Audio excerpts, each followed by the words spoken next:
11월 5일 화요일 기도를 돕는 그 사랑 매일 묵상. 오늘은 시편 78편 17절에서 25절입니다. 18절에 보면 그들이 그들의 탐욕대로 음식을 구하여 그들의 심중에 하나님을 시험하였으며 라는 구절이 있죠.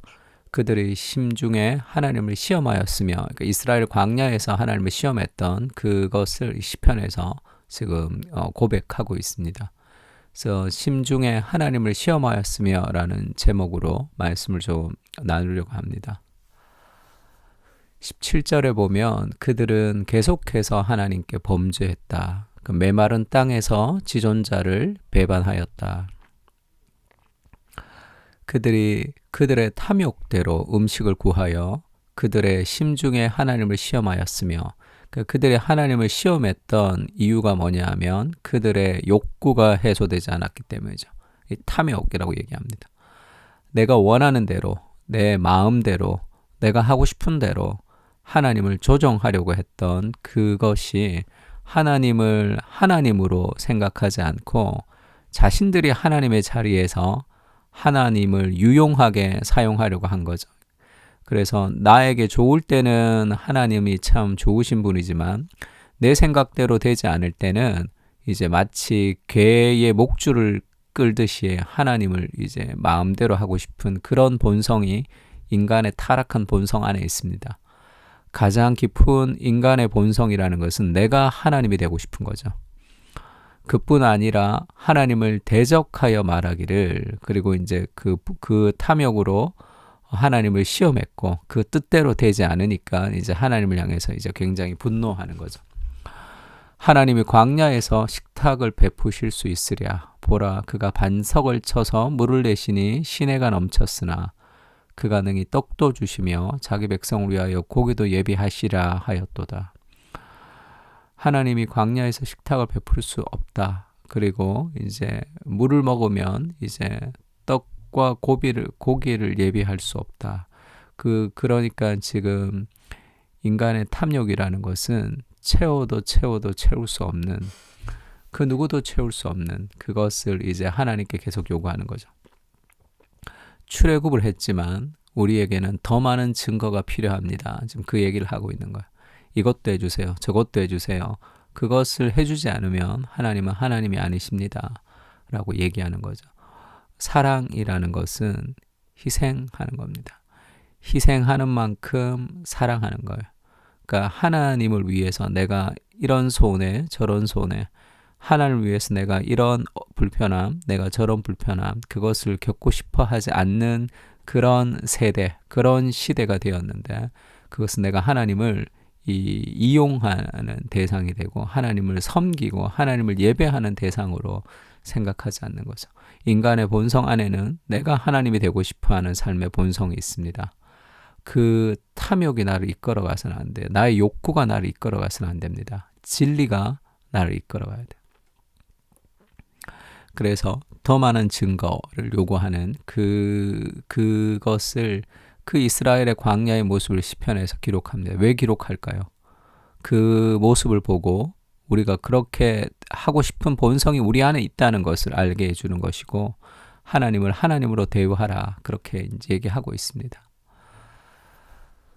그러므로 여호와께서 듣고 노하셨으며 야곱에게 불같이 노하셨고 또한 이스라엘에게 진노가 불타올랐으니 이는 하나님을 믿지 아니하며 그의 구원을 의지하지 아니한 때문이로다.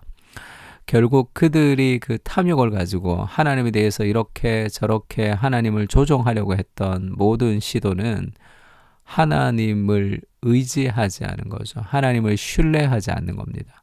내 뜻대로 되지 않을 때, 뭔가 내 인생에 좋지 않은 일이 있을 때, 그때에도 하나님이 그 모든 것을 통하여 내 인생에 가장 선한 것을 주실 수 있는 분이시다라고 생각하지 않는 거예요. 이것은 오늘날에도 동일한데, 오늘날의 세대, 특히 이제 우리 같은 이 젊은 세대들은 어려움을 극복하는 것, 그것을 좀 어렵게 생각합니다. 이 고난과 고통이라는 것을 없애고 싶어하는 그런 세대를 살아가는 거죠. 왜냐하면 세속주의는 이제 자연주의 세계관을 가지는 거죠. 그러니까 초자연, 하나님을 배제한 세계관 속에서 우리가 살아갑니다. 그러니까 물질이 굉장히 중요해지는 거죠. 보이는 것들, 물질주의, 소비주의, 그 다음에 그런 것들을 우리가 채워가는 그런 자연주의 세계관 속에 살기 때문에 이 자연주의가 해결하지 못하는 것이 고난의 문제죠. 인간이 고통이 있으면 고통은 없어져야 됩니다. 인간의 행복에. 물질적으로 우리가 풍요롭게 살아가고 내 마음에 어떤 기쁨을 주는 것이 그것이 행복이라고 생각하기 때문에 고난을 통한 성숙이라는 것이 우리에게 존재하지 않아요. 아주 견딜 수 없어 하고 그것을 인내하기가 쉽지 않습니다. 그래서 우리가 관계의 문제가 많은 것도 마찬가지죠. 사랑이라는 것은 오래 참는 것이다 성경은 얘기하는데 오래 참지 않습니다. 관계 안에서. 그래서 수많은 사람들이 이혼을 하고 수많은 사람들의 관계가 깨어지고 그런 현상들이 있는 것도 그 오래 참는 그런 과정들이 이 세속주의 세계관 안에서는 도무지 받아들여질 수 없는 빨리 그 고난을 없애야 되는 그런 세대가 되기 때문에 하나님을 의지하지 않는 거죠. 자신을 의지하는 경우가 많습니다.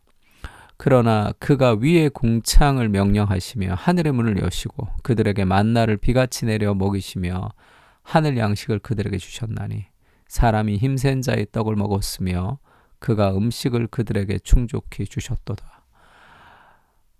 이것이 없다 저것이 없다 그것을 찾지 말고 그 모든 것을 주실 수 있는 하나님이 계시잖아요. 그 하나님이 내 아버지가 되시고 그 하나님과의 관계성 안에서 우리가 견딜 수 있는 게 믿음이죠.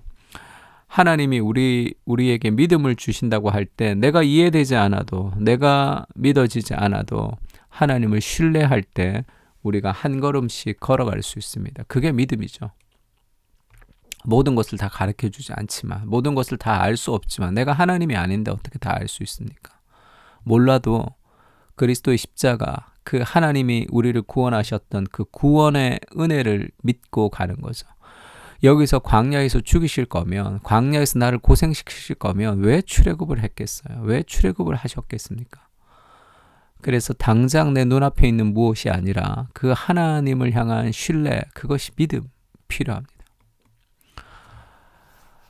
그래서 인간이 어떤 존재인지 하나님이 누구신지에 대해서 우리가 깊이 생각할 필요가 있습니다. 너는 하나님 앞에서 함부로 입을 열지 말며 급한 마음으로 말을 내지 말라.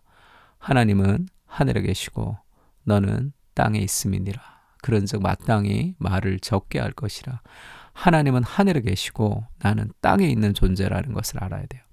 그래서 인생이 힘들 때, 짜증날 때, 뭔가 지금 내 뜻대로 되지 않을 때는 하나님만을 묵상해야 됩니다.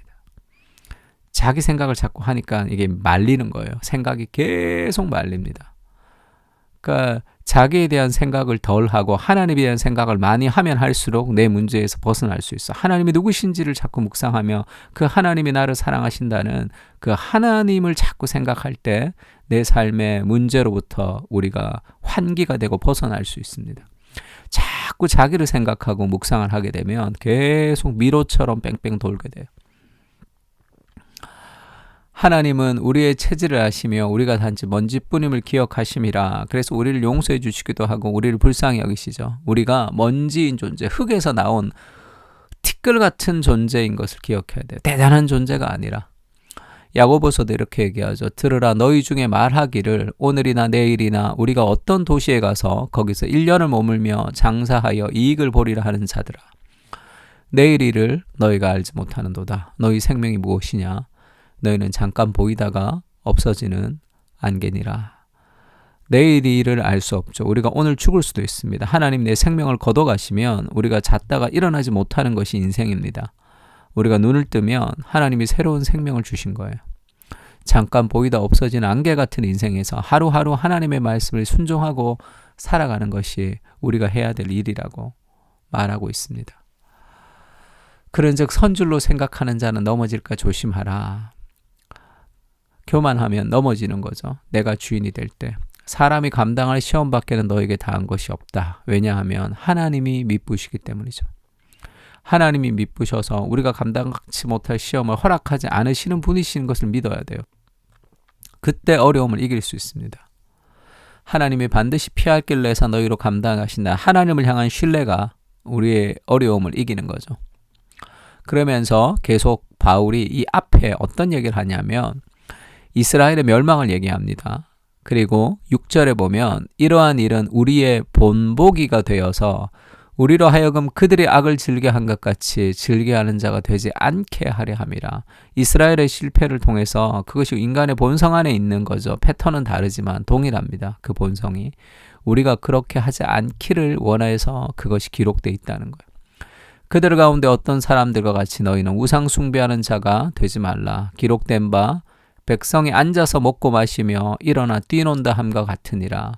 그들 중에 어떤 사람들이 음행하다가 하루에 23,000명이 죽었나니 우리는 그들과 같이 음행하지 말자. 이 그들의 잘못이 교훈이 돼야 되는 거죠. 그러면서 1절부터 3절은 어떻게 얘기합니까? 왜 우리가 그렇게 하지 않고 우리가 바르게 살아야 되냐면 형제들아 난 너희가 알지 못하기를 원치 않는데 우리 조상들이 다 구름 아래에 있고 바다 가운데 지나며 홍해를 건넌 거죠. 모세에게 속하여 다 구름과 바다에서 세례를 받은 것이다. 이 구름과 바다에서 세례를 받았다는 것은 홍해가 갈라질 때 우리가 구원을 받았다는 거예요. 다 같은 신령한 음식을 먹으며 만나죠. 다 같은 신령한 음료를 마셨으니 반석에서 물을 마셨습니다. 이는 그들을 따르는 신령한 반석으로부터 마셨음에 그 반석은 곧 그리스도시라. 광야에선 사람이 다 죽어야 돼요. 근데 생명을 부지하고 있다는 것은 이 그리스도로 우리가 지금 먹고 마시고 살아가고 있다는 거예요. 그 구원의 은혜를 기억해라. 그러면서 오늘의 삶의 여러 가지 현실에 하나님이 누구신지를 대입하며 믿음으로 걸어가라. 그렇게 얘기하고 있습니다. 끝없는 사랑으로 우리를 사랑해 주시는 주님의 사랑을 배신하지 않게 하시고 나의 이해의 한계를 절감하며 하나님을 신뢰할 수 있도록 인도해 주시옵소서. 하나님을 나의 수준으로 만들지 말게 하시고 더 크신 하나님을 신뢰하며 믿음으로 걸어가게 하옵소서. 내 감정, 내 판단, 내 의지가 진리가 아님을 고백합니다. 무너진 감정이 주인이 되어서 나를 이끌어가지 않도록 주님께서 주인이 되어 주시옵소서. 내 감정의 주인은 예수 그리스도이십니다. 진리의 감정을 맞춰갈 수 있도록 은혜를 부어 주시옵소서. 아멘. 우리 다 같이 시편을 가지고 기도하겠습니다.